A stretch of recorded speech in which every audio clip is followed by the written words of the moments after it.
Hey, amazing souls.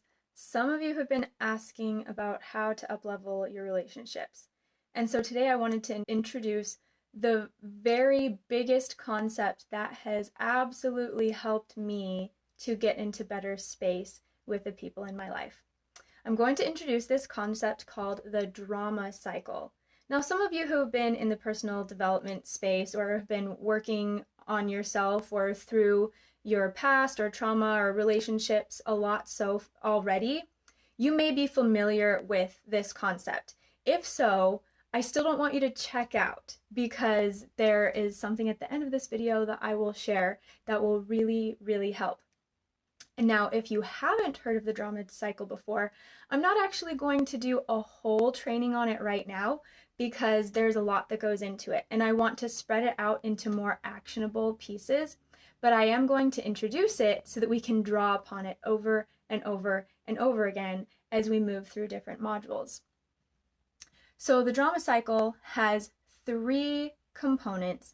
And this is a cycle that everyone in the world can get drawn into. This is not a bad thing or something that only bad or dramatic, in the negative sense, people do. So let's just remove that judgment, remove that stigma right now. Every human being plays into the drama cycle at some point or in some way.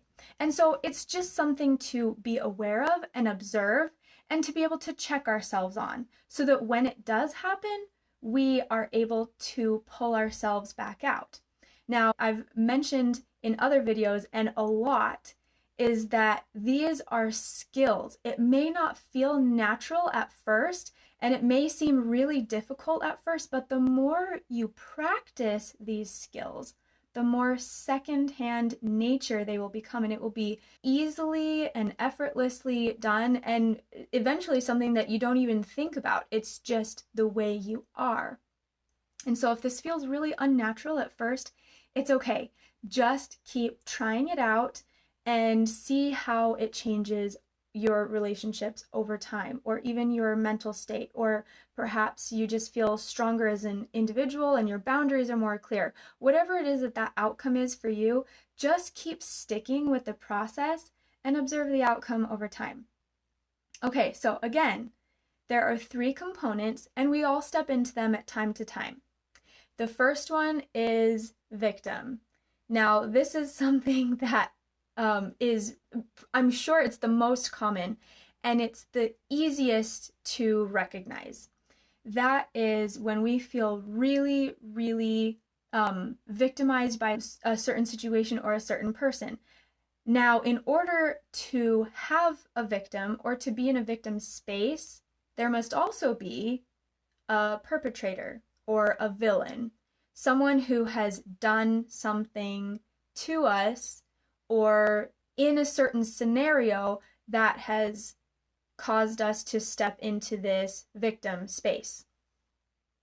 Now, often when there's a victim and a villain or a perpetrator, then there's a third one that may come into the mix, not always, but sometimes, that is a hero or a rescuer, someone that comes in and again, that's not always a bad thing per se, but depending on the dynamics of these roles, they can really turn into toxic behaviors or really icky dynamics.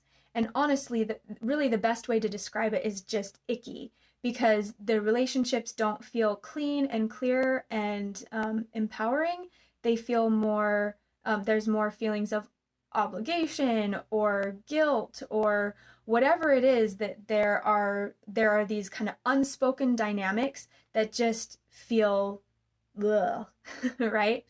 Okay, so with those 3 people that are at play in this drama cycle, the first thing that we need to think of is, which role am I resonating most with?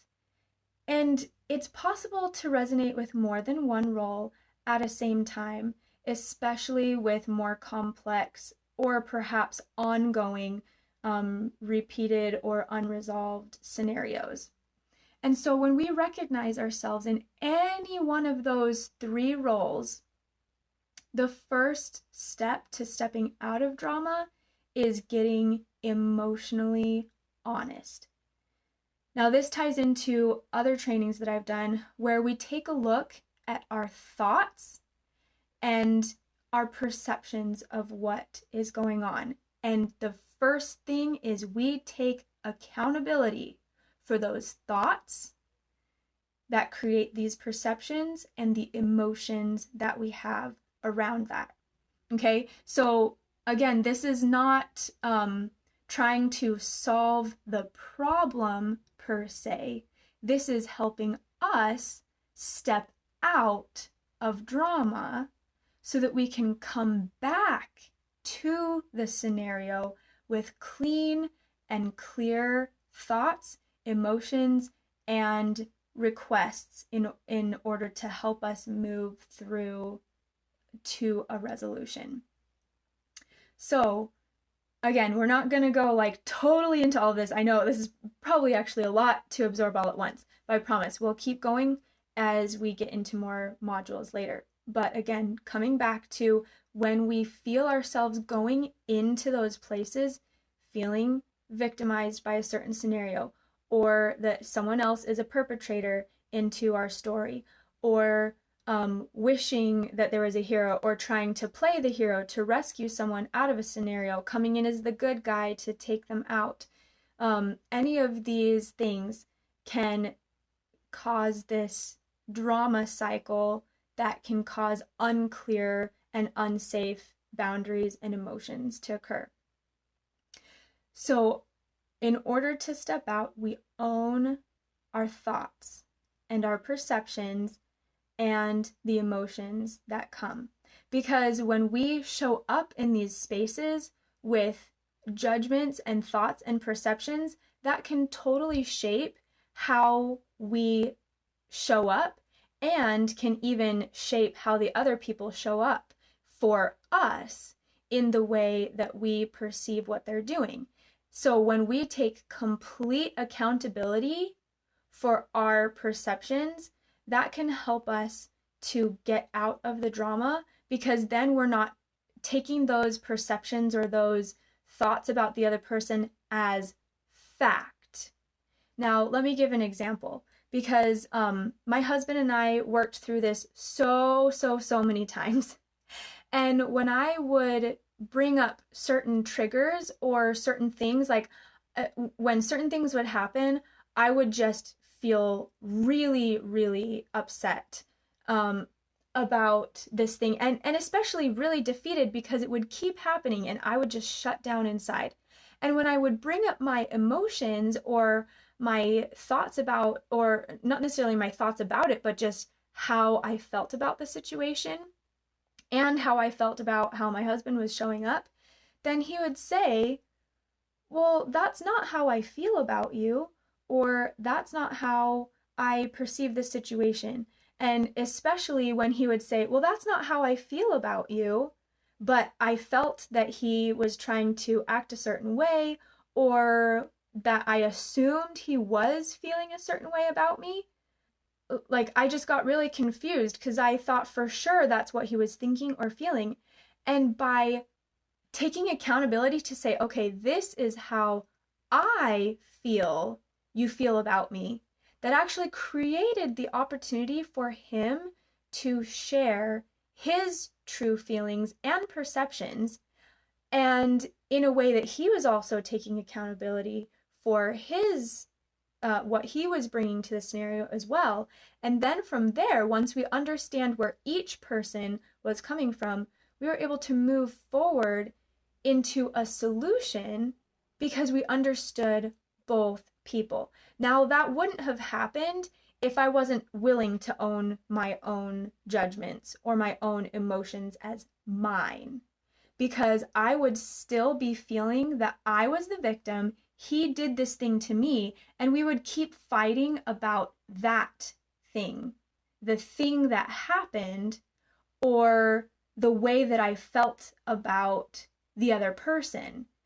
And often we can get so stuck in that space because then they don't feel like they are in the wrong. And again, this isn't about what happened. This is about taking accountability for our thoughts and perceptions and emotions about what happened, so that when both of us get into a clean and clear space of owning our own perceptions, then we can talk about what happened, understanding where each person is coming from, and understanding that we can come to a more clear solution of, okay, how do we, first of all, resolve this?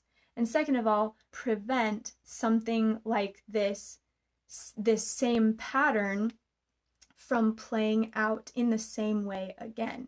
And that is really where my husband and I started to gain traction. Because previously, where we had, again, like just been fighting about what happened and who did this and why we're so angry about it, once we were able to step out of that and own our own thoughts and feelings that we were bringing to the situation, we actually started to unravel a lot of the underlying core issues and really making headway. So I will touch more on those things in further trainings. This one is already getting a lot longer than I intended. But I'm really excited to see how just that simple willingness to take accountability, because your perceptions may not be fully accurate, and giving that other person to the chance to say where they're coming from in their thoughts and emotions and how they are feeling about the situation, will open up discussions where each of you can own your own piece and then come together to move forward in finding a solution. So let me know any of your takeaways. Use the hashtag AHA. And if you have questions too, perhaps there's this situation that keeps rising that's really sticky. Maybe you've tried some of these concepts, or because you're already familiar with the drama cycle, you've tried applying it before but just haven't been able to get past that. You can share that in the comments as well, or feel free to reach out to me in a message, and I can help you apply these principles and maybe observe or point out some of the blind spots that you may have and how to make this apply to a certain situation that you haven't been able to figure out yet. So with that, again, I'm so excited to see how this can apply to your relationships. Let me know in the comments any of your aha moments or any questions you may have, so that we can really make this applicable for you. At the end of the day, I can talk all I want, but until it becomes an actionable skill that you can take in and start to experience results, that's where we want to get.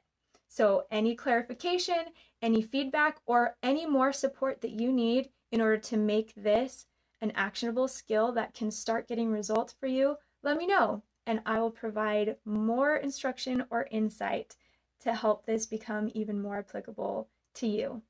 All right, see you later. Bye.